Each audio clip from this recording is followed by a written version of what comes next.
All right, we're going to go live. So I'm going to do my little spiel. All right, we're going. We're live.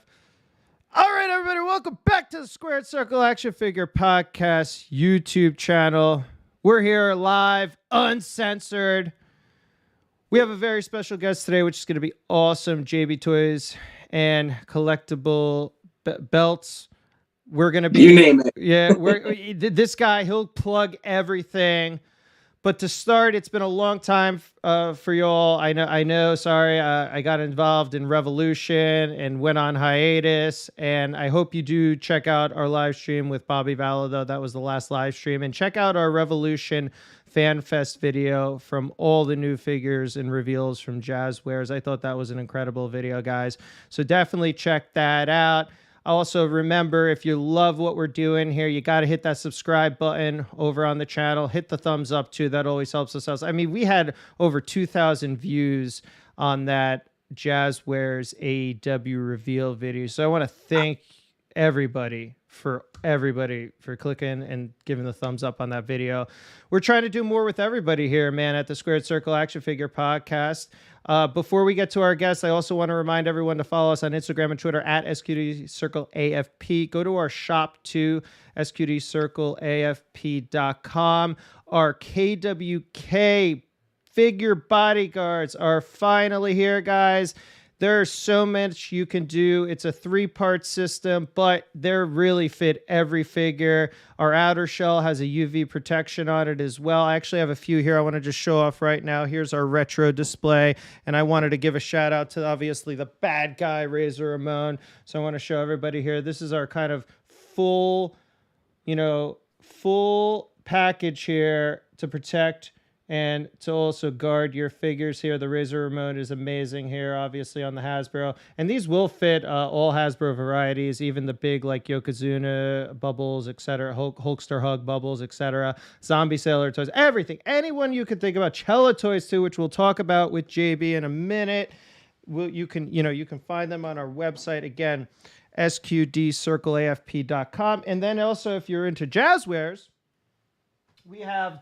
I just shown you the inner shell right here on that 1 of 500 Stinger, and we also have the outer shell too. So again, these will remove this way. They fully protect and guard all your AEW Jazware figures. They are also made to fit the different boxes for the Jazwares. And we have the outer guard for the Jazwares, which fit all your elites, all the big time, all the big boys, the white boxes. We have the blue box elites. I mean, they fit perfectly. They're great, and they're UV protected, guys. So you can find them again at SQDCircleAFP.com, now live. We are also going to be doing weekly YouTube live streams for the next 2 weeks. We're going to have Fig Hill on the back end of this one. We may have another surprise, a little younger guy coming up after that. So stay tuned. Again, subscribe to the YouTube channel. Hit that, smash that. We like to say smash that subscribe button. But furthermore, let's get out of it. We're doing a lot. We're trying to do a lot here. But we want to get to our guests here. James, what's up? JB Toys, collectible belts. How you doing today, man? Happy 3/16 day. I got a broken skull IPA here. Give me a hell yeah. We do things raw, so we're cracking one out. Thank you so much for coming on the pod, bro. You have been doing some great belts for me, and I wanted to get you on here on the on the YouTube channel, Uncensored. Yeah, man, I'm doing great. My question is, how are you? Because you have become a household face. It seems like every week on Dynamite. I'm seeing you more than our TNT champions out there. If you didn't see my post, I also have an authentic Upper Deck trading card, AEW trading card that I got at FanFest. Will the thrill here. I'm doing wonderful, man. Hey, it's a pleasure. You know awesome. What? I'm very humbled that back in the day, real quick, and we're going to go off topic a little. Back in the day, because we're going to do this. We like to be nostalgic. We like to go on tangents here at the Squared Circle For sure. Podcast. So back in the day, I used to actually go to every single pretty much local wrestling show you could imagine in the New York, New Jersey, tri-state area. I mean, I was pretty much from 97, 8-ish to 2001 at every major WWF pay-per-view, every major Raw, every major SmackDown. And I used to get tickets the day of. We used to go to MSG, Continental at the time, all these places, and they would open up seats along the entrance ramp and stuff, and we'd get first row for like $100, $90, Oh, wow. $80. So I used to take all my money from college at the time, and then Yeah. previous to that, high school, I used to take all my money, save up, go to the shows, get front row. So even if I look back, I was in so many memorable moments, and I know myself, but nobody knows me. So now, fast forward, I'm on the AEW bandwagon, man, and I've just been humbled to actually have a lot of even the crew guys there just be very nice to us. My girlfriend, the tie-dye gal, goes. She is wonderful, Christy, and I love her. What's up, Laser Pants in the house? What's up, go brother? And just a reminder, if you are chatting, guys, any questions to JB, I'll throw it his way, and we'll go from there. But yeah, that's the deal. That's the deal, JB, man. Old school. I want to always support a product that I'm passionate about and that I think Absolutely. is good quality, Yeah. And you're right. I mean, I think AEW, it not only obviously does it bring something fresh, but I mean, what you're seeing week in and week out is consistent storylines with great matches. And it's something I haven't felt in wrestling in so long that it's like, it's a lost art. And like, I've been on the bandwagon, and it's funny. I'm jealous. I'm watching every week, and I feel like I'm seeing you on there all the time, front row. But I got to experience my first show at AEW last year. My brother surprised me for my bachelor party. He took me to Double or Nothing in Jacksonville. I got to go to Daly's Place for the first live show since COVID shut down, and it was something I'll never forget. I mean, I'm getting goosebumps thinking about it. It was just one of the coolest shows to see live, and the fans are like, reminiscent of what I miss about wrestling. Everybody was into it. Yeah, and I think it's funny because a lot of people talk about fan takeover of events and all this stuff. It's not supposed to be a takeover, guys. It's supposed to be participatory. No. Every single wrestling match I went to back in the day, the fans were a part of the show, bar none. Absolutely. Participatory. So get off your high horse. If you don't know what you're talking about, go watch wrestling. JB, I had people yell at me at AEW shows. I've had many, sit down, this, blah, blah, blah, blah. And look, I know when to sit. I know when to stand. I've been doing this my entire life, bro. But some of these people that have just come, and especially the younger people that are coming on board, they just don't know what real wrestling is. It's sad. It's true. And be open then and learn, Like, I'm not trying to fight you, but be open and learn, We're experienced, and that's what I love too. I love what you loved about it. I loved everything about it. So that's cool. Getting into quality and support and all these different things, I did want to talk to you to start about JB Toys, about your belts. I mean, man, you have really taken this brand and it's skyrocketed because as you can see here behind me, this is one of my prized possessions here. And this comes none other than from the man himself right in front of you. It's a beautiful belt, man. I appreciate, when someone like you, like a customer, comes in and wants something that's so inspiring. And that one, like I said, that one touched on a lot of feelings, that brings back memories from my childhood when I had the original foam one. And, to be able to recreate that as a real belt was something I never even thought of as a kid. And it's just like, we have the ability to do this stuff. And it's like, why not just, challenge ourselves and put it out there. I mean, the Masters of the Universe belt's been big, the Maple Leafs belt. I mean, just all these customs, and that's my favorite part about it, are the custom designs. Yeah, and what inspired you to kind of be a new belt maker? Because I know you get all this rhetoric out there in the community, and I don't know if it's jealousy. I don't know what the hell I don't know what the agenda is, because you're just out there, you're trying to do right by everybody. And let me tell you, from her firsthand experience, I've got 2 belts from JSV so far. They have been amazing quality. I've even roughed this one up a lot, and it is just great. I mean, it doesn't scratch. The etching is premium on it. So I don't know. How did it all begin? How did you have this passion for these belt design and belt making, man? I mean, I grew up an artist. I grew up, I mean, drawing since I was a little kid, since I can remember. I remember those WWF coloring books. I still have some of them. I always loved art. I went to school for art. I got a degree in graphic design.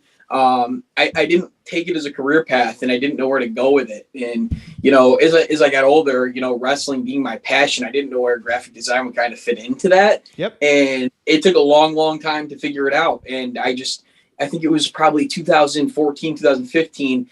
I was seeing a lot of new belts come in. I think, we were seeing the network logo, title for the first time. And I hated what WWE was doing with their belts. They didn't feel like they had any prestige. They didn't feel, like they had that elegance that a big gold or, the 10 pounds of gold would carry. And it bothered me. And so I started doodling, and I would draw, and, I would start coming up with my own designs. And then we started getting video games like the 2Ks, and you could design your own belts there, which, they've developed over the years. And I just started playing around with that, and it became like a daily thing where I just started drawing belts.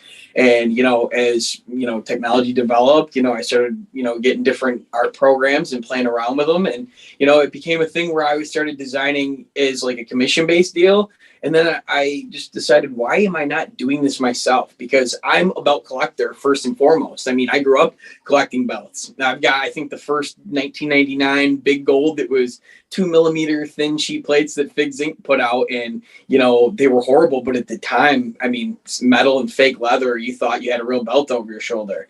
And you always want more. And then, WWE brings out replicas of quality over the years. And then all of a sudden, it's like, that's not good enough. And we want more, and we want it to look like the real thing. And me as a collector, I think I got to the point where I think a lot of belt collectors, they buy from different people to feel out quality. They, different things like that. Who's got better leather, who's got better etching, whatever the case may be. And I found myself really frustrated in the independent belt scene, because I was buying belts for $600 to $800 a pop, and the quality was awful.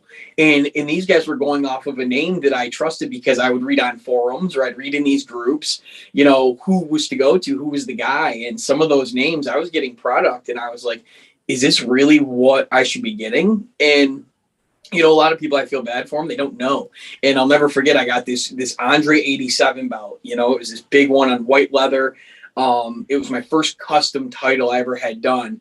And the leather, it was sloppy, and the cuts were all off, and the plates, had warping in them, and you could see pitting in them. And I'm like, this just doesn't feel right. And if this is, what custom belts are like, I'm going to get out of this real quickly, because they feel cheap.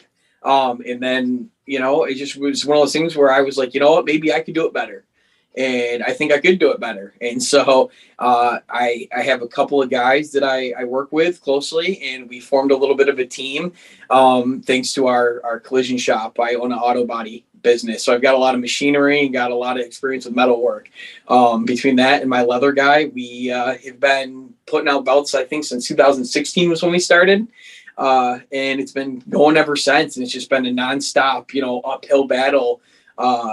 I guess I've never tried to win over any belt collectors. I've just been so focused on my work, but I've seen all the hate over the years. And like you said, you don't know if it's jealousy.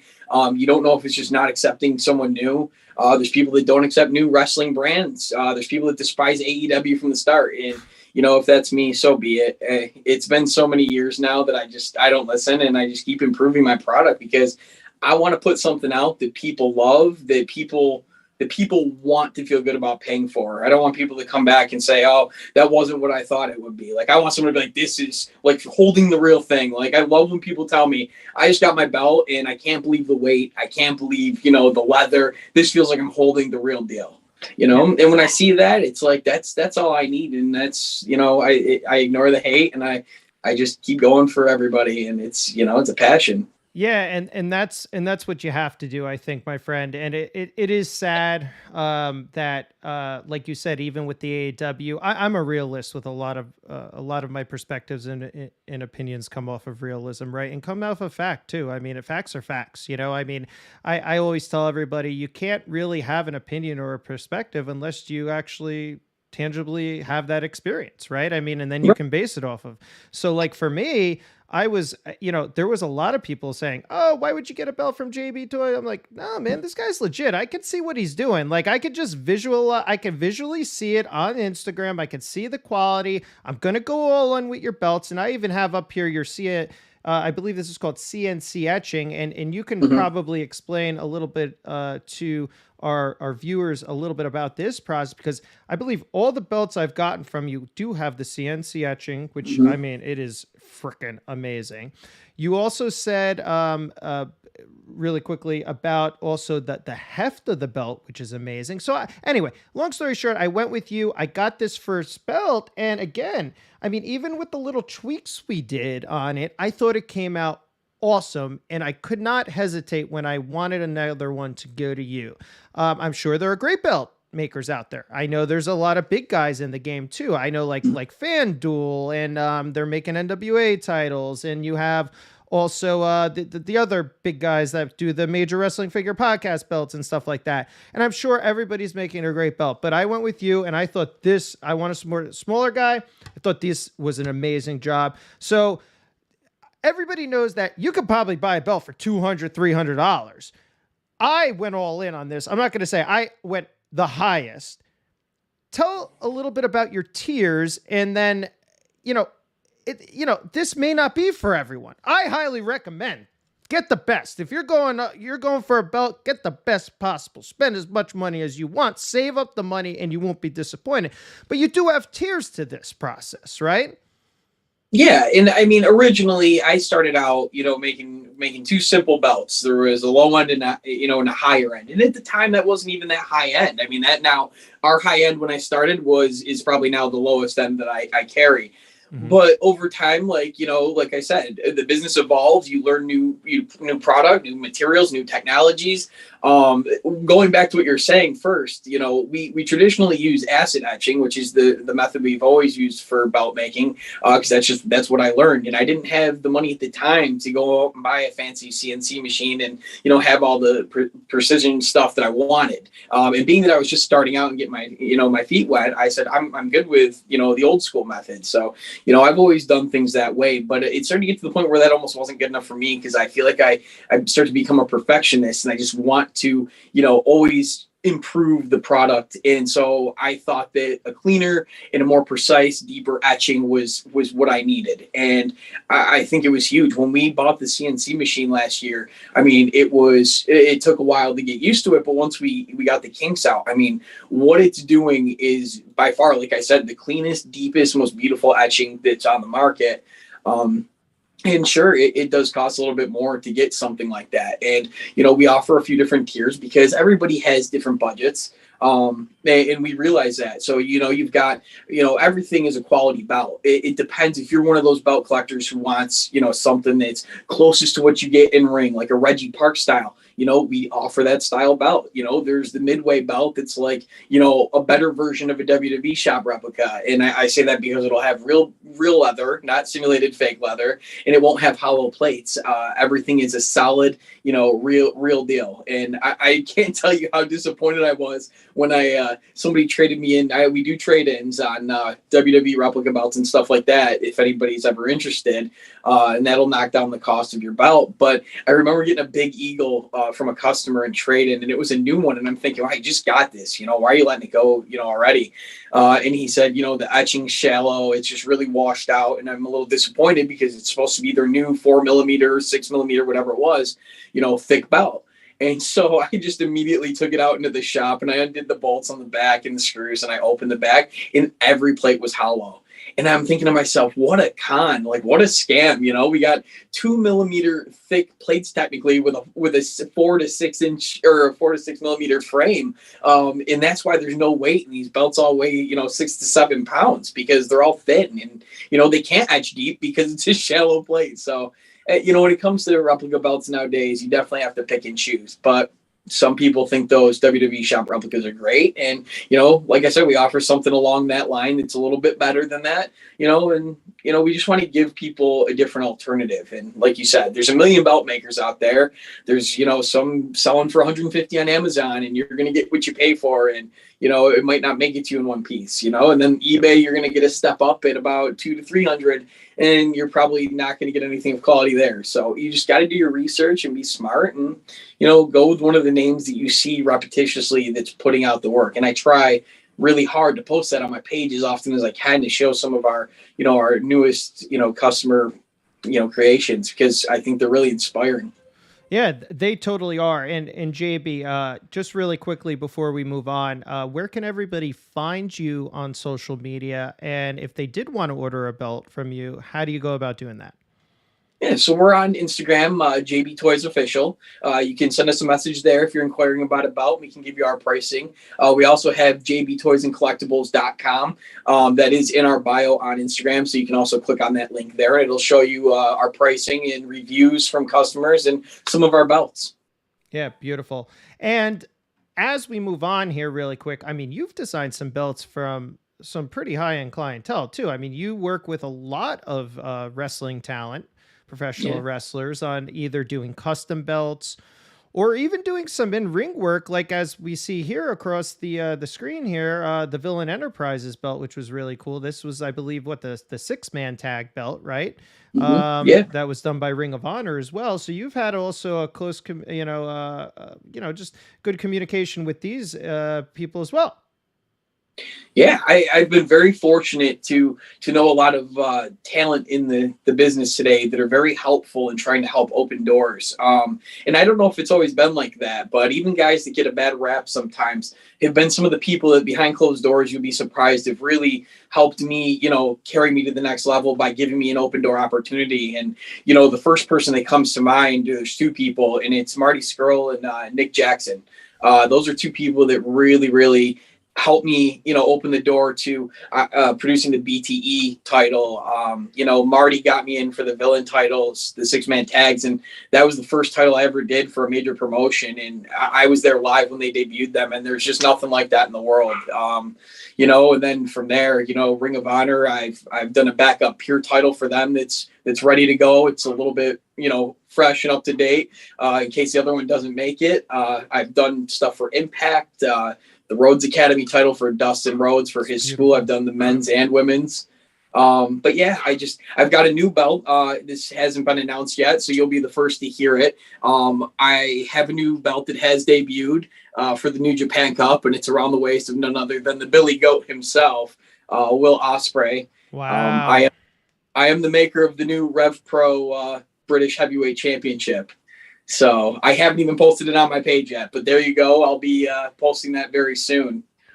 Well, congratulations, man. And I'm just happy to see my old school foam white title up here at some of your best custom crafted titles. I mean, I'm honored just to be on this page with the likes of the BT and the and the Villain. Like, hey, it's a gorgeous title. It deserves it. Yeah, thank you. I mean, well, hey, I didn't do much. You did all the work, my friend, and the WWE had the, I guess, whoever created. Again, we were talking about this offline, like who created this, because this is so far off from Winged Eagle, Reggie Parks. Maybe they didn't want to pay Reggie for the money. That's why they made this design. Yeah, just come up with a generic, a generic set of plates there, and it worked. Yeah, we didn't sell millions. Yeah, sell millions of it, and I don't have to give a royalty away, right? There you go. Exactly. It's probably what it was, to be honest.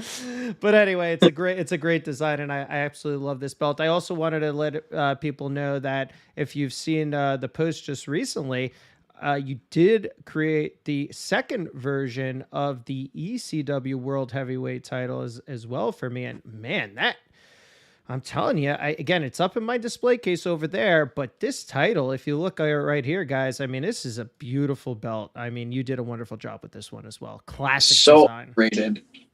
Yeah, that's a very underrated belt. Once I posted it, the response was incredible. People messaging me being like, "Oh my God, I forgot about that belt." And, and everyone saying who they related it to, whether it was Terry or whether it was Shane. And, I was getting into people, we're getting heated over like, "Oh no, the face of that belt, that's definitely Shane Douglas," here and there. And it's awesome to see that get, sparked back up. And then, again, that thanks to you for bringing that one to life. Yeah. Because I don't think I've ever even done that belt before. I don't think. Yeah, well, you did a great job, and it's nostalgia here. And I see awesome, awesome, wow, gorgeous belt, gorgeous. Claim.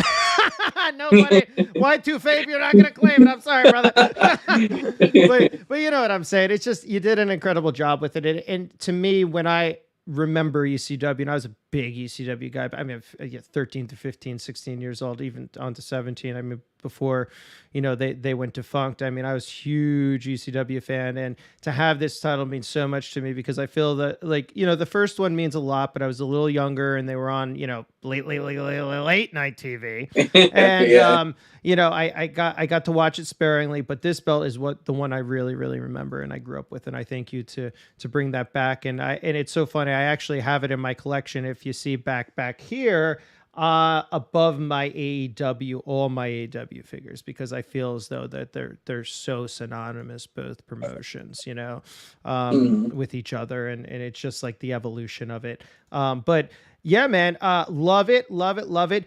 You do belts, we all know that, but you do have a nice little partnership with Chella Toys too. And I mean, I don't know. Look, I asked Chella to come on here. I think we're gonna get it in order. How the hell are they getting these names? I mean, you guys, I just don't know how it's happening. I'm assuming that most of the trademarks have lapsed and the WWE just aren't pressing them on it or whatever.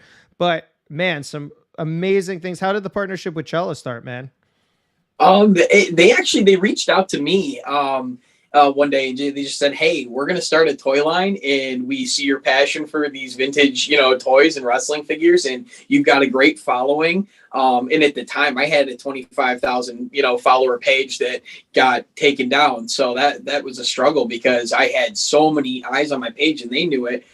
They wanted to work with us and they wanted me to show their product when it came out, and I had never heard of them, so I was like, okay, let me feel this out and let me take a look at their product. And they started sending me some of the prototype images for Dynamite Kid, and I was like, okay, I can get behind this because I've never seen another toy company bring out these retros in a manner that rivaled a Hasbro style figure other than the WWE and Mattel doing the retro line.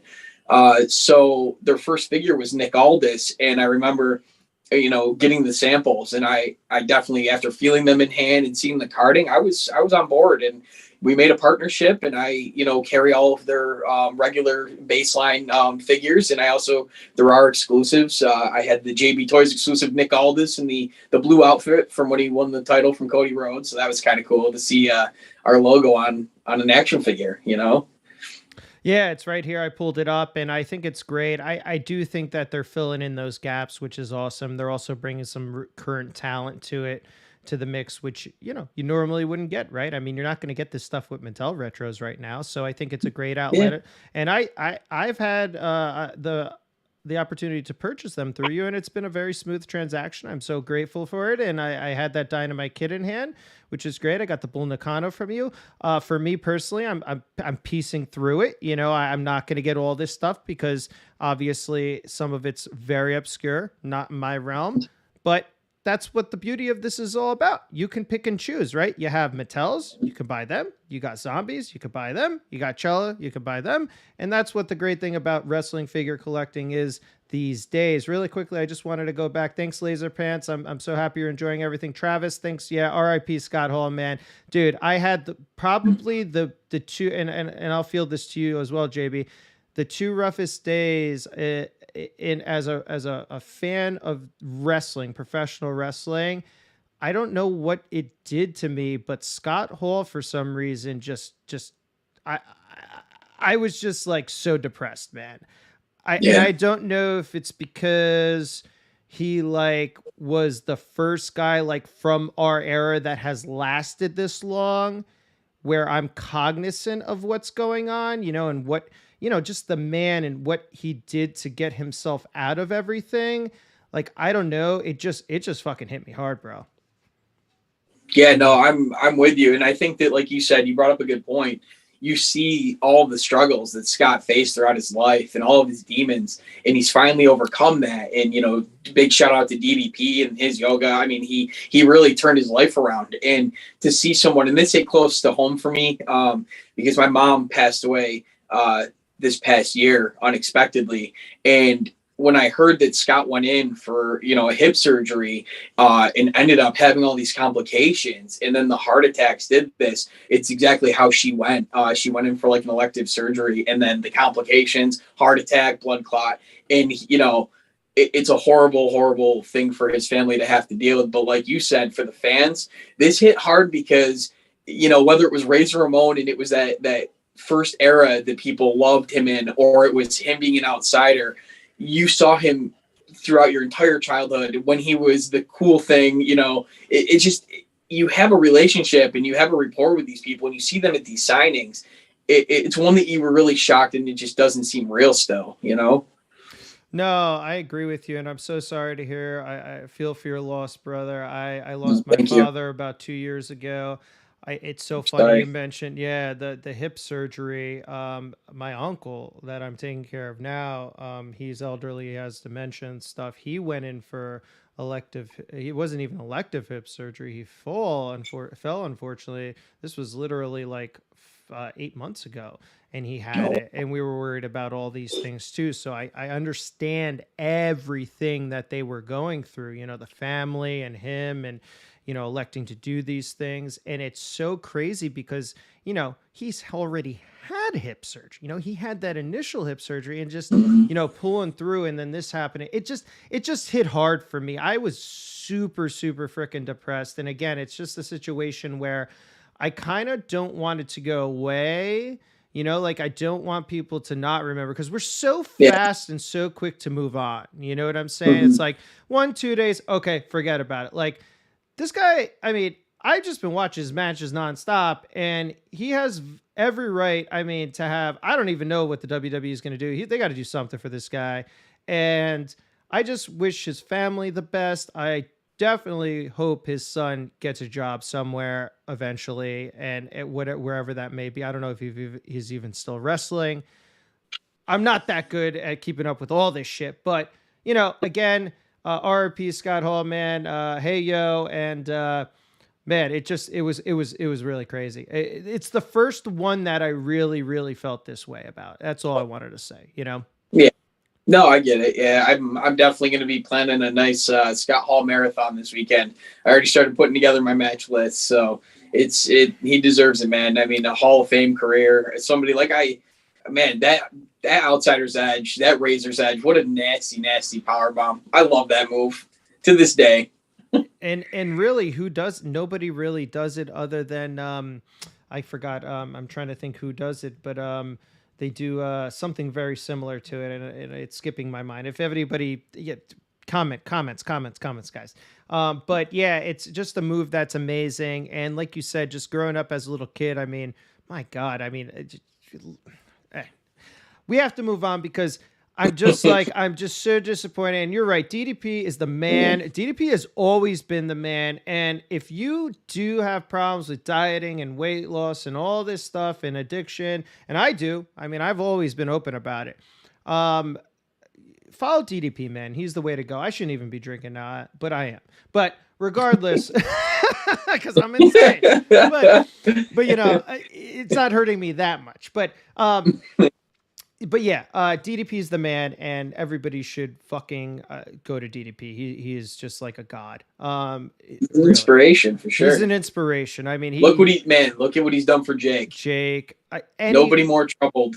No, I know. And two of the most troubled guys in the industry, and he's allowed them to live their lives to their fullest, to even their last days, and even better than they were. So you got to thank DDP for everything he does with the wrestling community and outside of it too. He's amazing. Signing, autograph sessions, all this stuff. He's an amazing guy. So I digress. We're back. We're going to see. Now I'm going to 316 day. We're back to 316 day. Love this belt really quickly. You just posted it for 316 day. This Smoking Skull title, man. Is this yours or is Yeah, that's one of my early ones. When I first was able to get the red croc backing, and the funny thing is snakeskin wasn't available, so I went with the red croc, and I absolutely fell in love with it. Once I got it, so yeah, it's been a staple for some reason. I always love posting that belt. It's just such a beautiful belt, man. I love it. I love it.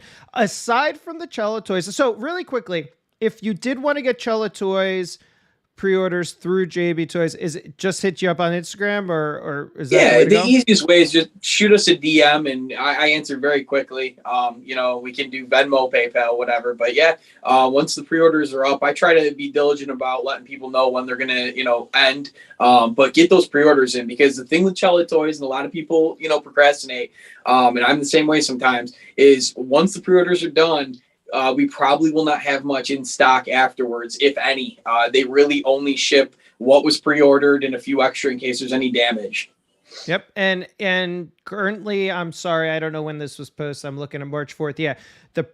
So then the pre-order period for the Dynamite Kid variant with the mustache is closed currently. And then you may that ended Saturday. Yep. So that's closed. And then do you know what the next pre-order is going to be, or you don't want to reveal that right now? Atom Bomb's up for pre-order right now. Okay. But soon I'm sure we'll have a glow-in-the-dark Atom Bomb that I've shown. Yep. And Haku should be another one that'll be pre-order hopefully soon. I know a lot of people are itching to get Haku, and I think that's awesome because now we're getting a zombie sailor version of Andre. So we'll have Andre and Haku coming out. I mean, what more could we ask for? I know. Colossal Connection. Come on now, guys. I mean, and this is premium Hasbro era right here, 1990, 89ish, 90, Yeah. It's floating around that time. But that's a thing, like I said to myself, I think going back into the retro game is I'll get the people that I really absolutely love, and then I want to fill in those, like that Hasbro era gaps, that everything that wasn't produced. And Dino Bravo. I mean, that's a must to have the zombie sailor Dino to go with Earthquake. I passed on Dino. Oh, did you really? Oh man. Oh, see, in growing up, I couldn't stand Dino Bravo. I really couldn't. But I'm just thinking, like, I want to have that feud. I want to set up my Hogan Hasbro with Earthquake and Dino and like have some closure.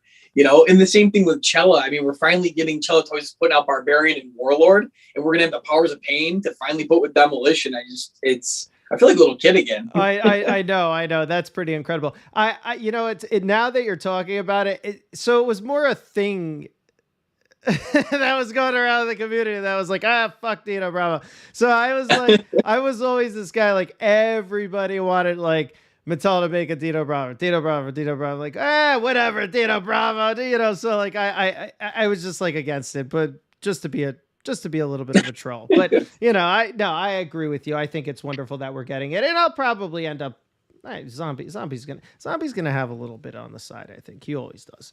But anyway, I mean, come on, I think he will be. So maybe I'll finally get the Dino Bravo. But as a collector, I mean, gosh, going into collecting and wrestling figure, that's what we're here for. This is what we're doing at the Squared Circle Action Figure Podcast. We are collectors talking to collectors. And man, you have an incredible collection. You have one of the best on the planet. I'm going to put it out there right now. You have Thank you. One of the best ring worn collections too. I mean, you're doing a lot of the newer stuff now as well. I see from your Instagram posts.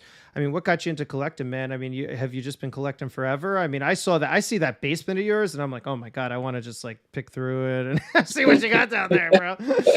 Yeah, I mean, bins on bins of ring-worn gear now. I think I've got over 200 pieces, like 200 sets of gear. So, I mean, it's overwhelming. I think it started where over the years, like I would have had small things. Like I had a Hulk Hogan torn off tank top from an event from when I was a kid, things like that. Yeah. And I held on to all these years and I thought, man, that's one of one. Like it was worn one time for, a specific event. And, it'll never be reproduced. And I always thought that was a cool concept. So I don't think it was until, probably about 8 years ago, I started getting to the point where I was checking eBay and checking different places and trying to reach out to wrestlers. And I started to just pick and choose people here and there to purchase gear from. And, you know, at the time it was pretty cheap and it was a fun little hobby that I was doing on the side. And I'm thinking, man, like this stuff's, you know, there's memories to it and there's matches that I'm going to watch on the WWE network to match the stuff to, you know, things like that. And I'm like, you know, I kind of want to get into this more. And then it just got out of control. When I got into the belt making business and I started working with all these wrestlers, then it turned into like, well, why pay me for, you know, for the belts? Let's do a gear trade off. And, you know, I would start getting more gear in my collection that way. Or, you know, if they weren't interested in belts, you know, I would purchase just gear directly, but at least I had an in to, you know, connect with them through the belt world. And man, I've amassed quite the collection now. That's I don't even know. It's there's something new every week in the mail from somebody coming in. Yeah, I know it's crazy, and I saw you just got the Serena Deep stuff, and I did see that even prior to just scrolling through here, and like you said, you have old, you have new. It's amazing, man. And what really? So, are you, as far as collecting figures though? I mean, you're in every line, right? I mean, I see you have DC Multiverse, NECA. I mean, what is though your bread and butter? Let's say if you had to pick like 3 things that you cannot stop collecting, what would those be? And I saw, it's funny, as you mentioned, the bins yeah, there you go. of ring worn stuff. Here is the bins of everything. And dude, you know what's painful for me? I just have so much in bins too. And I'm like, what am I doing with it? What do we do with this shit? Well, right. It gets to the point where you're like, I'm looking to buy a new house and I'm thinking, how am I going to move all this? I don't think I can move. So really quickly, again, tangent, this all here is a new house and this is not even close. Like, so you see behind me is all my wrestling. On the other side of this, I have all retro. So, I mean, I'm staring at Real Ghostbusters, Indiana Jones, Silverhawks, Thundercats, Food Fighters, Bionic Six, Cops and Crooks, G.I. Joe, my Star Wars case. I have Hot Toys. I mean, I got everything, you know, like, and it's just like, and then I have another room, G.I. Joe, Super 7, Modern, all this stuff. Dude, good luck with buying a new house. Because you'll never. You got to buy a museum. You got to buy a museum, you know? Yeah. Well, and that's the thing is I'm toying around with the idea of opening a physical, you know, museum slash store, you know, because I feel like a lot of the stuff and a lot of the ring worn stuff and now some of the pieces that I have and the history behind them, I feel that they need to be showcased and be able to be seen by the public because these are pieces of wrestling history. If you're a wrestling fan, you know, there's going to be something there for everybody, whether it's stuff from legends like Hogan, Savage, you know, Honky Tonk Man, Coco Beware, you know, guys like that, you know, all the way to, you know, your Kenny Omegas and anyone I think I've gotten 85% of the AEW roster. I mean, just things like that. It's stuff I want to show. So I thought of doing like a museum that would be a full walkthrough, you know, with TVs and script for each major outfit. And as you get to the end throughout each theme, you'll end it like a gift shop and then I'll have collectibles and merchandise and belts and everything else in there. And that's a 2-year goal I have right now. And I don't know if it'll happen. I think I need to get the house first, but I got big plans and I hope it all works out because I want to share it with everybody. Cause I mean, that's what I'm here for. I love the hobby. And like you said, whether it's belts, figures, you know, ring gear, I love doing it all, you know? Exactly. And that's funny. I find I have the same sick tendencies as well. I love doing it all and I just can't get away from it. And like you said, I think what people don't understand is that I'm not trying to flex. I don't think you are either. I don't think anybody on Instagram, Twitter, or anything is trying to flex and be like, oh, I'm the man. I have everything. I don't have everything. Trust me, I don't have everything. I never said I did, but I do have a fucking insane collection. Yeah, and I know you do too. Dude, there's things you post that I'm just like, I'm like, what? Like, I need that. And now you get me going and it's like, now I need to go back and start hunting this again. And I love that. It's inspiring. And I don't ever want anybody to be jealous or, you know, upset about my collection because I hope nobody would ever think that I would try to throw it in their face, whatever I do have, because we all have different collections. We all collect different things, but I love seeing everybody's collections and more importantly, like their setups and stuff like you have there behind you. I mean, that's gorgeous. And, it's all fun. If you're not taking it lightly and you're mad when you see people get stuff, you're in the wrong hobby, because there's shit I see that I'm just blown away that people are finding, and there's stuff out there for everyone. There is, and every collection, no matter how big or small it is, as long as that it provides you with that that nostalgia and that sense of just goodness and fun and just happiness. I think that's what I want to say, is just that the happiness that you get. It doesn't matter if you have one shelf or if you have like an insane amount, because we're hoarders, and we're just hoarders, and like us. It doesn't matter. You got to collect. You got to do what you like to do. And I hope that when you see a post from JB or someone like myself, like us, that again, it brings you back. It brings you some happiness. That's all we're here to do. We're not flexing. We're not doing anything. We're trying to help out. And we're trying to make sure that you guys are happy with what you see. And we want to show these things to people. And unfortunately, I don't have billions of dollars like the WWE now. And even the WWE doesn't fricking have a museum, which is ridiculous. And I don't think it's going to happen. I don't think it's going to happen until they sell it to Disney. I really don't. I think that's the key to it. I think I was just at Disney and I was at Star Wars, and I'm like, this is where it only makes sense, right? I mean, yep. No, I agree. And I think you think about it, they need a physical Hall of Fame and a physical museum. They need both. And I can't even believe over these years, like you said, they haven't capitalized on that. In what better place than Disney, anything like that, to showcase such an incredible display. And, these guys deserve it. How is there no physical Hall of Fame? Like, we've got a physical Hall of Fame for every sport. Wrestling has a physical Hall of Fame, but obviously it's not going to touch WWE's. Exactly. And, you look at that warehouse and all the videos and all the shows that show you. Sorry, excuse me. Show you that's another 360, baby. What? But you see all this stuff in there, and you're like, oh my! And you go like, I'm sure you've been to Access, right? I'm sure you have. You ever been participating in WrestleMania Access or whatever? The Fan Fest. Some of the craziest displays I've ever seen. I know, and they're beautiful, and I'm like, why isn't this stuff in a fucking location? It just mind blowing, Yeah, and I mean they've got literal chests full of old wrestling belts, all the original Reggies, the Jmars. I mean, just thrown in these bins, just deteriorating. And it's sad to think all the crap they had is just fucking, thrown to the wayside. That alone could be a payable museum that I'd go to see, Yeah, like, I mean, let us tour, let us tour the tower. The tower. Yeah, like so I heard that they were going to move locations and they wanted to get out of Stamford or whatever. Keep the location and make it in a fucking museum. You have, like 2 or 3 stories. People can go into Vince's office. They could do all this shit, even if take out the T-Rex skull and fucking put a fake one in there. I mean, like, I just don't understand it. It just baffles me beyond belief. We got a cinematic match that destroyed the entire tower, but we don't have a museum or anywhere we can actually go and pay to walk into to see what they've got. It's funny because we've seen the inside of that place and it's gigantic. And, the people that have toured it and like the sneak peeks, I think I watched Johnny Gargano. I think he posted a video of when he toured it. And man, the stuff that he pulled out was just incredible. And it's like, there is so much money and value in this.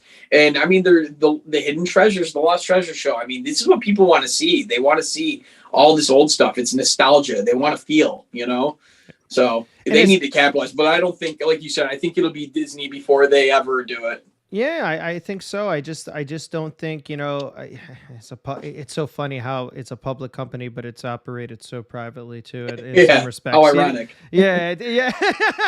There's goods and bads with that, but I mean, the public aspect is not all good, but at times it can be like in a Disney situation where, yes, you want to create an immersive experience. I mean, like I said, I'm a big Star Wars guy. I went down there for Disney. Like, I hate the sequels. I was blown away. I mean, Rise of the Resistance, right? The best ride I've ever been on my entire life, and I absolutely hate the sequels. So go figure. Yeah. And I'm talking. This is a 39-year-old now because my birthday was just past week, but 39-year-old man telling you, thank you, brother. But yeah, seriously, capitalize WWE. Nobody's listening, but that's fine. Sell it to Disney then and let them handle it, because they will create they'll generate millions and billions of dollars from the catalog, from everything, and it will be a little PG, but hey, I'd rather have something than nothing at all at this point. I agree. Yeah, you got to do it. You got to do it. So yeah, I mean, man, dude, collecting right now has been tough. Have you been hunting for anything? Have you been searching for anything? What's been going on? I've been hunting for the mostly AEW. I'm looking for my hometown guy Brody. I'm looking for that chase, and it's gonna be hell to find here in Rochester. I'll tell you that.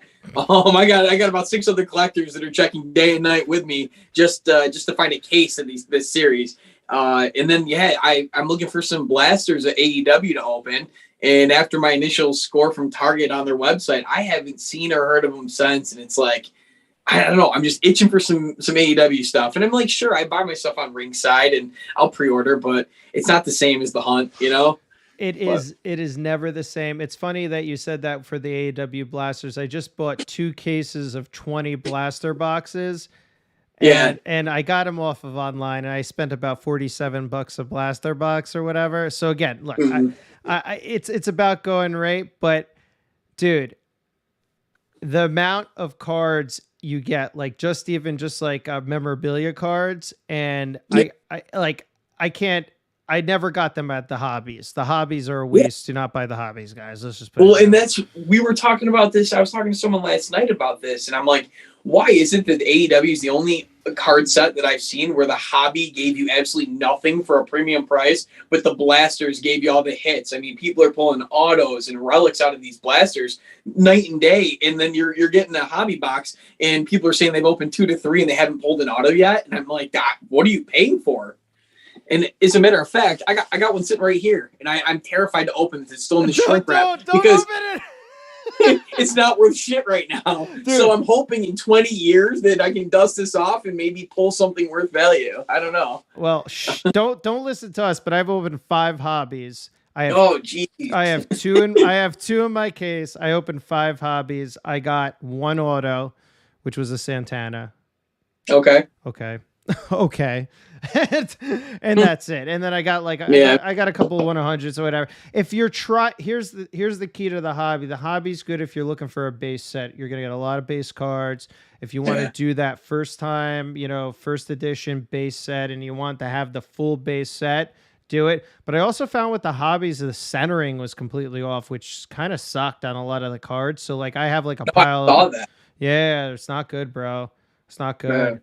So anyway, I bought these hobbies from another. I'm just buying boxes of hobbies because I talked to Upper Deck at the Fan Fest, and they said that they're done.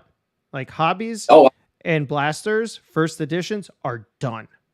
Okay. So that brings me to the next question, because I'm not very familiar with the e-card system. So they were offering the boxes, the hobby boxes, via the e-card website yesterday for Upper Deck. So are those going to be first edition, or are those not going to be labeled when they get the physical cards? So I think what he meant by done, where they're done at retail and for hobby stores. So everything that went into production for those specific, so for Target, for Walmart, for any distributors that work with Upper Deck, they've already been supplied product, and they're not getting any more.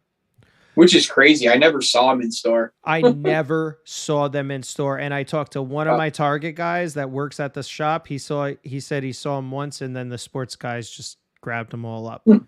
Yeah. It's well, hey, look, I don't know. Maybe the guy didn't know, but again, I was at Fan Fest with an Upper Deck guy. I talked to the right guy because I talked to 2 people. He said, this is the guy to talk to. He said they are done. Now, the e-packs are interesting because you have to open them, and then they physically send you the cards. So I don't understand. This is what's odd. So my CM Punks, I have 3 coming to me, and I know you needed one. I don't know if you still do, but I didn't even know that I had to submit a request to get it sent to me. Oh, so you're not, so you then have to do a whole nother process after you've already purchased it. Yes, and you pay for shipping. I didn't even know this. So I went into my account, and when I was at FanFest, they had like FanFest special cards. He's like, yeah, you open your packs online, you see what you got, and then they use a supplemental service to like send you cards. And it's like a I don't know, like a CNC or so. I don't know, see something. And they ship it from this location that it's like an authenticator of sorts. It's very odd. Interesting. Yeah. Yeah, it seems like a whole lot of process. And I missed out on the first 3. I just did the Keith Lee and I just did the Fan Fest, which I finally learned that there's like a trading system on Upper Deck where you can trade with people, because I pulled 3 Britt Bakers in a row and I was so fucking pissed. I was like, how does this work? And why am I pulling it was Britt after Britt after Britt? And I'm like, what am I going to be $50 in and have like not even the 4 base cards? So this guy was like, dude, stop buying and just offer your Brits for trade, which I did and completed the base set. But I mean, I've seen there's people racking up serious money on there trying to pull, you know, the silver and gold parallels and stuff. And I was lucky. So I spent, and I'm not going to lie. Look, I'm not a liar. I spent $100, 120 because I went back in. I got every card from the new Revolution set or whatever, and then I was missing the Dan O'Brien, William Regal, Moxley card, and I bought an extra $5 in or something like that. And it's weird. It's like 1 in 25 or something, right? And that extra $5 put me in that 25 category, and I hit it on the last fucking card. Oh wow! Yeah. So like if you open 25 quote unquote single packs, you will get at least one Brian, that gold. Yeah. And that's the only one I got. I tried to offer up like CM Punk and something else for another Dan. Nobody wants to take it. Everybody wants my Dan O'Brien. If you want a CM Punk, I'll give you a CM Punk. I don't care. Yeah, we'll work something out. Yeah, I wanted Punk, but yeah, it's like I think it'll die out or calm down a little bit once people start getting the physical stuff. So just real quick, before I show you the things I just got in, what do you have to do to the process, and when do you have to set it up to have them mailed to you? Like with Keith Lee, I've ordered it, so like I didn't know I have to now go in and submit a form for them to ship it when.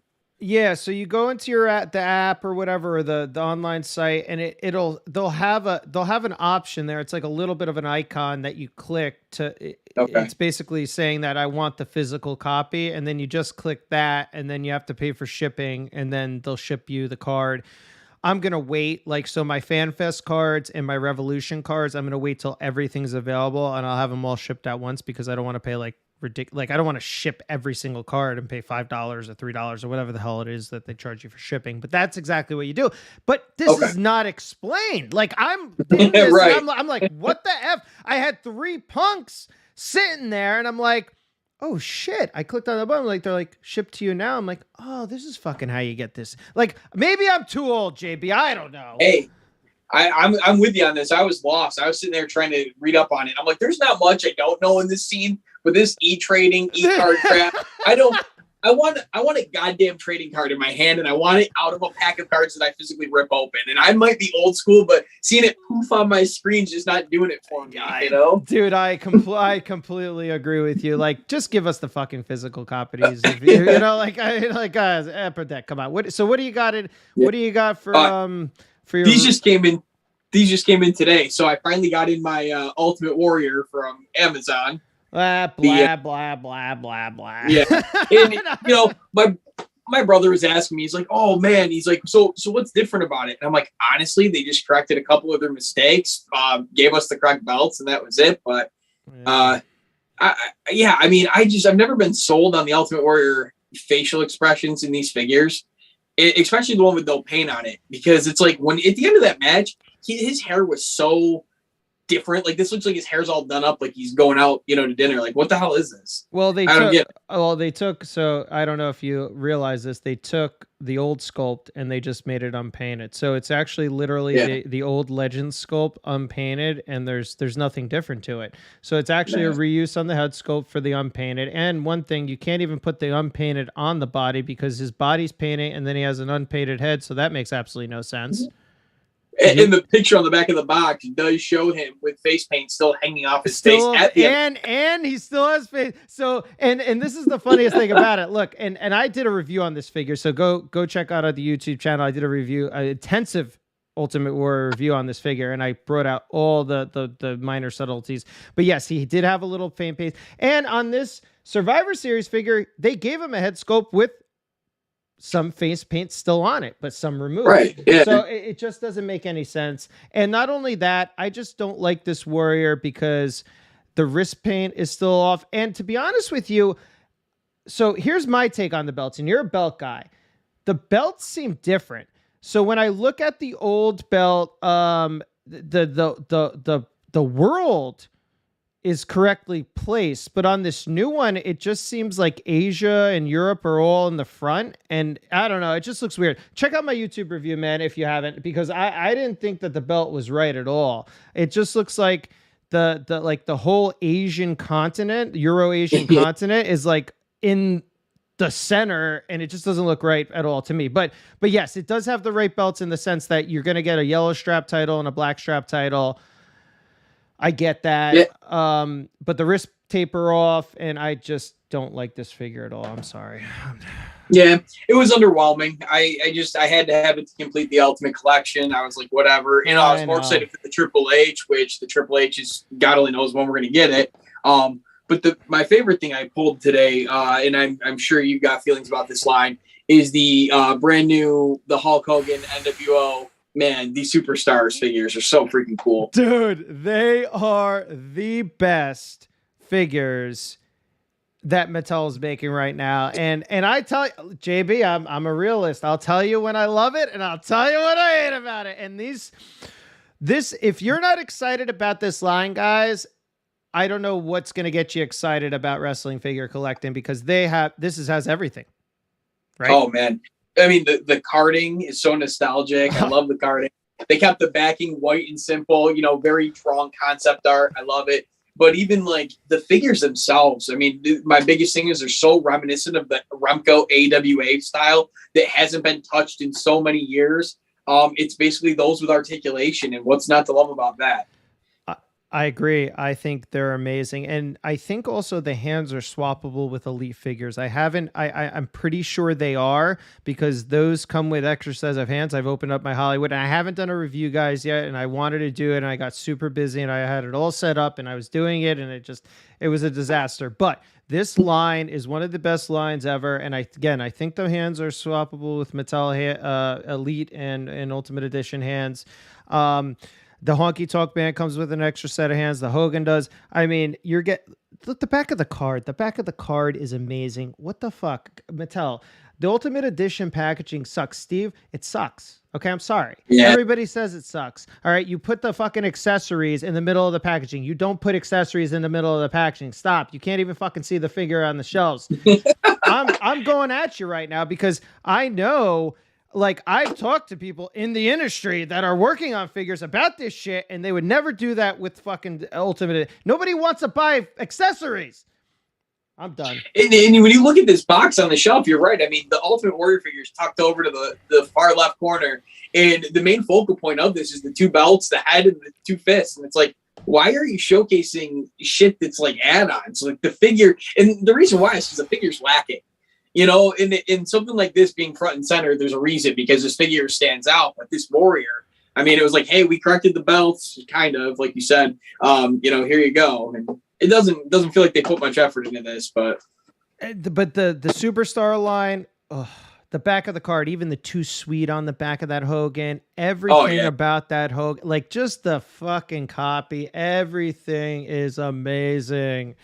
Flair's the only one I don't have so far. I got Bray and I got Honky Tonk. Nice. But man, such a cool set. I'm excited to see where they go with these. And seeing the Hall and Nash and the HBK and Warrior, I'm mind blown. Done. Holy shit. Like, fuck retros. Hey guys, I'm sorry that you love retros and I'm selling like retro protectors or whatever, but like bodyguards, like this is the line that you want to collect. And I understand it's the Masters of the WWE Universe redone, but they did everything they needed to do right about this line. Oh, for sure. And that's the best part too, is your Masters of the, WWE Universe figures. When you undress all the body armor and all the weapons, you've got base figures that will work perfectly with these if you're a loose collector, and I think that's the coolest thing, is that they kind of kept that theme where you're not going to just go put all your, Masters of the WWE Universe away. You can still use them with this set. But holy crap. Cool. Agreed. I'm so happy that you love them, because I think they're not getting enough attention. I think they're highly overshadowed by the retros. And let me tell you, I got the retro pack. I am not thrilled by that retro pack at all. I was, I was like, wow, for the first time, like, character selection. I know they sold out. I know they did well. I know you're probably got to buy them for $200 now on eBay or whatever the hell it is. But let me tell you, I was highly disappointed in the wrestler selection, man. I'm sorry, Yeah. I think that they realized they got a little bit of negative feedback on how boring the set was, and in the excuse that I'm kind of getting from them is this is the start of something. This is the start of what's to come, and get prepared for around. I think they said WrestleMania time they're going to release a lineup for us, but it's like, yeah, I mean, you put out 4 underwhelming figures in a box set that, of course, you made it like a novelty where it will sell out. But I hope that's not what we're going to start getting when the line, progresses. I want to see, fresh faces. I want to see, new key, I don't know. They didn't do it right the first time around. I mean, shit, we got a fucking Goldberg that's a jumper, like, I don't know. Yeah, it was kind of all downhill after that Attitude Era set. And we know that the mastermind, I think, behind that was Bill. I mean, yeah. I got to give him credit there, coming up with that idea. I mean, I got blown away when that lineup was released and I saw it in person, and I don't even remember if I pre-ordered it. I think I did through Ringside, but that was an amazing set. And then it was just downhill, and they tried to incorporate too much. I think Mattel is too much of a kids company. I think that's the problem. I think, like, overall the corporate hierarchy is there, and they're just pressing them and pressing them and pressing them.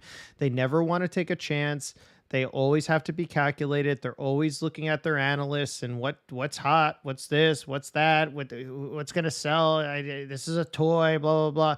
It's just, it's unfortunate to a certain extent. I mean, Hasbro suffered from that for a little bit, but now I think they're getting it. I think Hasbro's getting it. I think they made the tweaks, like, to the G.I. Joe line, and they're doing tweaks to Star Wars here and there. Star Wars needs some work, but I think overall Hasbro's getting it. But it seems like Mattel is just kind of a lost leader in all of this. Like and they have the right minds behind it. I just don't know if they have the salespeople, and I don't know if their corporate hierarchy is like, okay, this is what we're gonna do, And maybe it's just the WWE handcuffing them too. I don't know.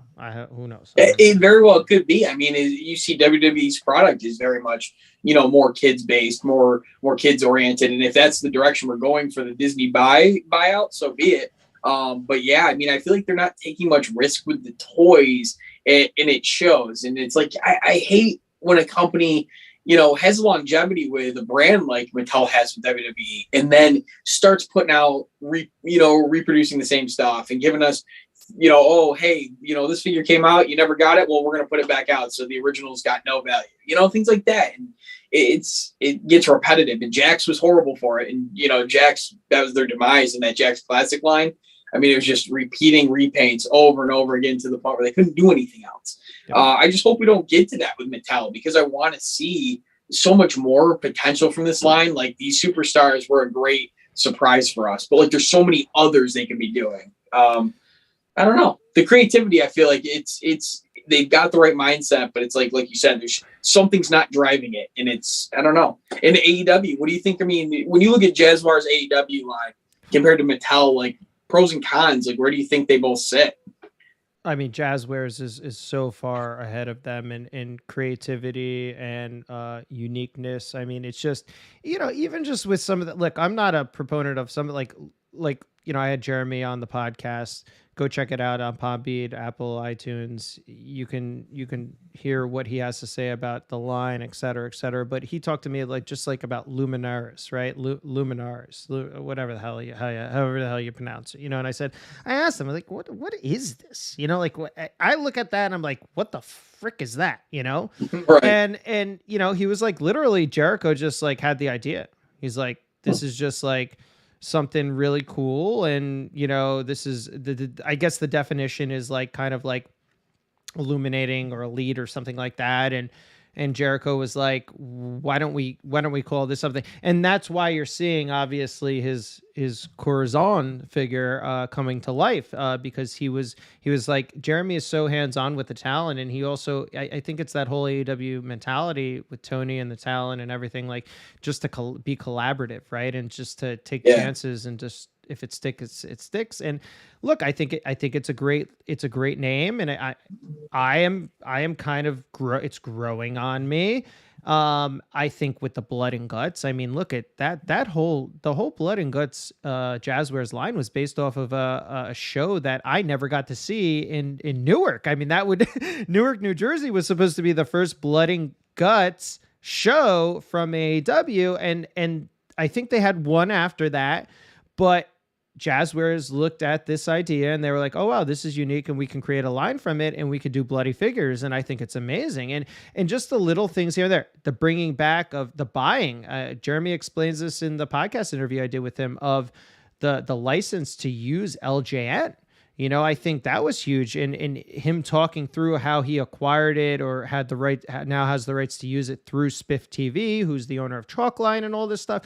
I mean, it's just incredible of the uniqueness. And look, I think that the LJN style Jazwares figures are more OSFTM in origin, less LJN like, but at the same time, look, he's paying homage in packaging and all this. So, I mean, they just always have the pulse, and even this new line, the Supreme line, dude, I saw these prototypes in person. I was blown fucking away. And in the packaging, and like, if anybody has anything bad to say about that line, you know what everybody's going to play about? Price. It's a $39.99 MSRP from the manufacturer. If Target wants to sell it for $42, it's in their right to sell it for $42. The manufacturer is taking less of a margin on it, and I was told this by Gregory, to put it out there for $39.99. If Target wants to fuck everybody, they're going to do it to make $2 extra. It's that simple, Well, people will cry about that, but people won't cry, when Ringside selling $65 exclusive, Jungle Boy 2-pack with Luchasaurus. You know what I mean? And it's like, why? Because this Supreme line is going to give you so much. I mean, you're getting different bodied outfits. You're getting a complete different lower torso. You're literally almost getting two figures in there, and you're getting all the accessories, heads, the presentation too. That's the one thing with Jazwares right now that's really captivated me, is their attention to the detail of the box art. For those collectors that want to either keep them loose or mock, they're catering to all of us, because you can kind of open them and have them somewhat displayed. But oh man, I mean, and Mattel's doing the same thing. They've got, whenever they do like a San Diego Comic-Con exclusive, your Slaughters and things like that, they're Scareglow in the Masters of the Universe Revelation line. Holy shit, that thing lights up like a Christmas tree and glows 6 ways to Sunday. But, Jazwares hits you with, like you said, the Blood and Guts. Darby's got this coffin box, and, oh man, their stuff's really pulling me in. And it's like, I don't want to be biased that I'm just all over this AEW product, but like, they're giving me stuff that I want. And if they weren't, I wouldn't be praising it the way that I am. Like, there's things like this Jericho that we're getting, we would have never seen that by any other toy line. That's passion, and that shows you the creativity, because the wrestlers are behind it, giving their feedback, Dude, like, and this is just like, so I was lucky enough to get these, but imagine doing a collaborative venture with a partnership, right? Like Pro Wrestling Tees, right? So Shop AEW is obviously owned by Pro Wrestling Tees, or, whatever. It's a collaborative effort. And they have the idea of saying, well, we're going to take one of the shirts that you sell on there, right? We're going to actually make that shirt for the fucking figure. We're going to put it, this is reuse. Look, I'm not saying this is good. This is a Jericho that everybody has. They put the shirt on, they gave you Floyd, and not only that, the box art is representative of the actual t-shirt design. And that draws me in. And it's limited to 3,000 pieces because I'm a mid-on card collector and I don't want to fucking open this figure because I appreciate the art design of the shirt and everything that's going on in the packaging. And that's what exactly that is an example of why I love it. It's not because I'm a shill. It's not because I'm a mark. It's because they're, like you said, JB, they're giving us everything we want. And Mattel is not. I'm sorry, guys. Just from my perspective, except for the Superstars line right now. So, yeah, no, I'm big on it, and they're hot, man. I mean, you look in the stores, AEWs, as soon as they get them in, they don't last on the shelf more than a couple days. And yeah, you got a couple, your Kazarians and some Santana Ortiz here, Scorpio, stuff like that.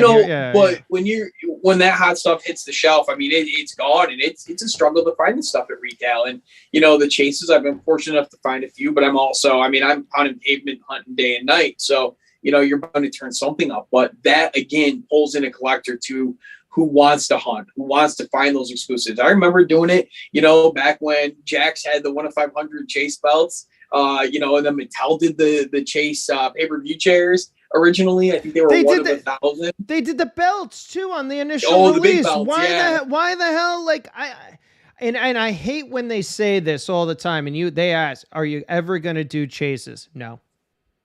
Yeah. Why not? Guys, we want this. What do you There's some people out there, there's collectors that only want chases. I mean, I don't know how you don't cater to that market and see that there's not such a huge category of collectors that want that. And that's, like I said, Jazwares is hitting on that. They're giving you chases, they're giving you legends, they're giving you all the current guys. When people started complaining that we're getting too many Jerichos, we're getting too many Kennys, Bucks, whatever, then all of a sudden they put out a whole fucking Dark Order set for you. How do you like that? All new faces. There you go. Best friends. Best friends. Yeah, best friends. You got, oh man, Chris Statlander. That's an incredible figure. I mean, they're putting up, they're listening to their fan base, and the product's improving tremendously from those first go arounds, series 1 and 2. I mean, I love it, and it's fun. Look at how smart. I mean, this is just a sales tactic, right? This is a sales technique 101, right? You want to pump more product into the marketplace. You know that these retailers are very hesitant to buy, right? So Jeremy's like, his team, what do we do? All right, we're going to create a separate line that's actually the same line that we originally have. We're just going to fucking change the color of the packaging and we're going to put a different name on it. Now he's got fucking 2 lines at retail. Come on! And it works. And it worked. And then that sparkly blue box, and that gets your attention too. Yeah. I'm like, all right, let's go. Let's keep it rolling, and it just freaking works. And it's so smart, and it keeps product out there. It keeps product fresh. And yes, there are, like we said, you see the Scorpio Skies. Hopefully he can, now you won't see Scorpio Skies because he's prominent on television. He's the TNT champion. I don't think it's going to last long personally, but who knows? Hey, he's got a match against Wardlow tonight. I know, dude. What a stack card, real quick, and we have to get going because I know you want to watch. Yeah, it's going to be on. AW Dynamite soon. I heard Thunder Rosa busted open today. She was crying on there, and her family. I mean, it's her. She's got to win that match right tonight. I'm calling it right now. Thunder Rosa becomes women's champion tonight in that cage. There you go. Same here. I mean, God, I don't know what the Vegas line is, but she's got to win that. And then you got, is it tonight? Wardlow and Scorpio Sky? Jesus, so this soon? Is that tonight or is it Friday? I don't know, but I saw it advertised. It's got to be this week. Yeah, it's maybe it's on Friday, hopefully, because I'd like to keep the TNT title on TNT, and I want to keep the TBS on TBS for the women. So, but I digress. There's going to be an awesome match that Tony just announced or something too that Jericho was talking about today. I can't wait for tonight. I think you're going to get an amazing match in the cage. I hope so, because I think this is a much needed break for Britt, because she has been flopping around the ring like a limp biscuit. I mean, she has not been doing well these days, man. Yeah, and the longevity of her title reign has been pretty impressive, and she's held it and carried that ball, and it's due. It's time. And Rose has been, kicking ass for many years. So I hope we see a bloody women's cage match tonight that lives up to all the expectations. I agree. I hope so too. And I hope that with the new title, I think she wanted to have that title to just not, you don't want to bring the title into You know, you don't always want to give a new title to a new champion, but you kind of do if you're going to introduce it. Thoughts really quickly on that new. I actually love that new women's title. I don't know what your thoughts are on. You know, first look, I love the look of it visually. There's a lot going on when you look at those plates. It's very well done and intricate. I just don't know that I see it being a women's title. It doesn't look the part. It almost looks too big, too bulky. Okay. But it's also going up against an AEW women's title that had the tiniest plates I've ever seen. So I know. It's so funny you mentioned that because it is. It's like they can't. It's like big, small. Can't you just kind of meet in the middle, right? Yeah, there's no middle ground. No, it's a cool belt. I think it kind of got me thinking that too. Like when they debuted that to let Britt kind of have her moment with it, I was like, oh, this is the time they're going to pass the torch. And what better way to bring in the next era, you know, than with Rosa with a new belt. So I feel it. I feel it tonight. Yeah, and I think they did. See, the funniest thing about that, when Sheeta got the upgraded small belt, which was not really much of an upgrade.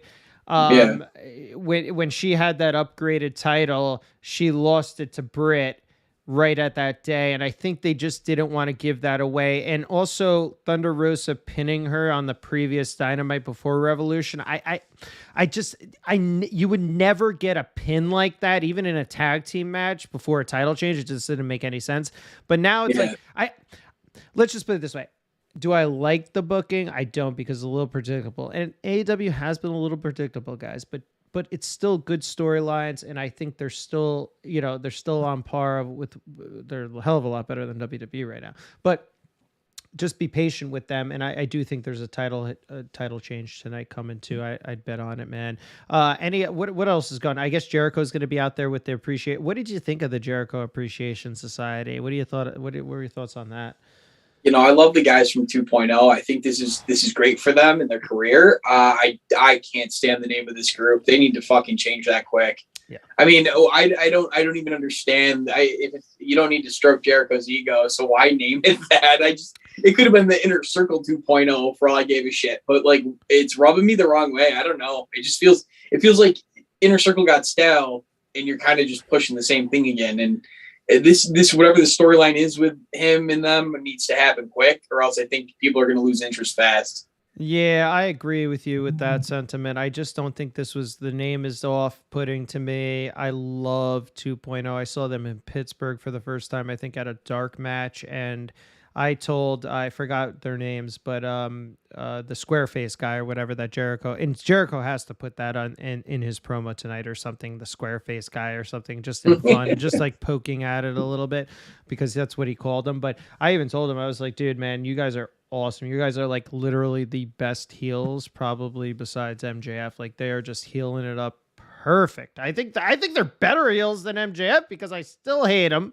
I think they're doing great work, but I like MJF. I don't like 2.0, you know? Yeah. But I do at the same time, but not like MJF.